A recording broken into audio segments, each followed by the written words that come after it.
as your predecessor as the Housing and Communities Minister. I've just been looking through the file of questions from when I used to shadow Carl, and I see that 18 months ago we were discussing various brownfield site initiatives. I was specifically asking about the use of publicly owned land in Wales which might be released for brownfield housing. The Minister stated that his team at Housing were in discussions with Ken Skates and his department looking at what land the Welsh Government owned which might be available for housing development.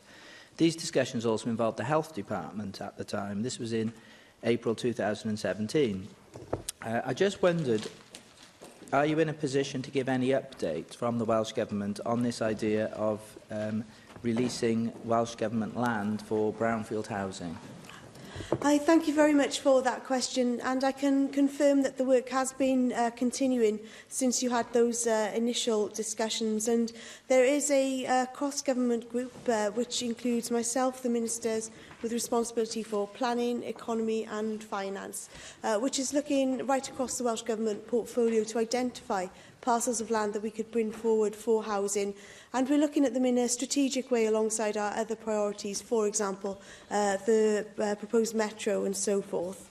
That group has identified 3 parcels of land thus far, although there are several others which we are looking at. And, of course, I recently announced the review of affordable housing, which has a specific subgroup under that, which is looking at land for housing, what more can be done to bring forward land for housing. I should add as well that the ministerial group is not just looking at Welsh Government land, we're looking at land owned by local authorities, health boards and the public sphere more widely in order to identify those parcels which are strategically important and which haven't yet been brought forward for housing. Thanks for the response, and it's encouraging that you are taking on this as an ongoing project and also involving other parts of the public sector.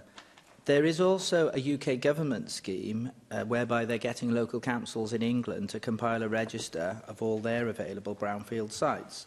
The idea being that this will make it easier for developers to know what land is available. That idea may well fit into what you're doing as you just explained. But local councils, as we know, are somewhat strapped for cash, both in England and Wales. So if we followed a similar course here, then funding would presumably have to be released to the councils to allow them to compile those brownfield registers, if that is they are the bodies that are going to be doing the compilation. So what thoughts do you have on the scheme in England and how it fits in with your plans in Wales? Thank you again for that question, and it reminds me of the work we're doing to release stalled sites. So stalled sites specifically include brownfield sites which might be infill sites or windfall sites, for example, and those are well known to the local authorities. Our Stalled Sites Fund is a £40 million fund which will be recycled over the period of the grant fund to achieve £160 million of investment, and that's informed by some research which was undertaken, which demonstrated around 7,600 homes could be built across 400 sites in Wales were there the opportunity to release those sites because they've been stalled for reasons such as groundworks or infrastructure being prohibitively expensive. So that fund is there specifically for small and medium-sized builders to access in order to be building on those plots of land which aren't attractive to the volume house builders, but equally are important in terms of using sites which perhaps might be eyesores, for example, within local communities. Yes, you mentioned, thanks again, you mentioned in your statement a few weeks ago that you saw a big role for the SMEs in providing housing. Of course, they haven't played a major role in the housing sector in Wales in recent years, so I'm glad that you've again mentioned that today. And what you've said in that response was, again, encouraging. Are there any other specific incentives that you're providing for the SMEs in order to encourage them to participate in the house building schemes?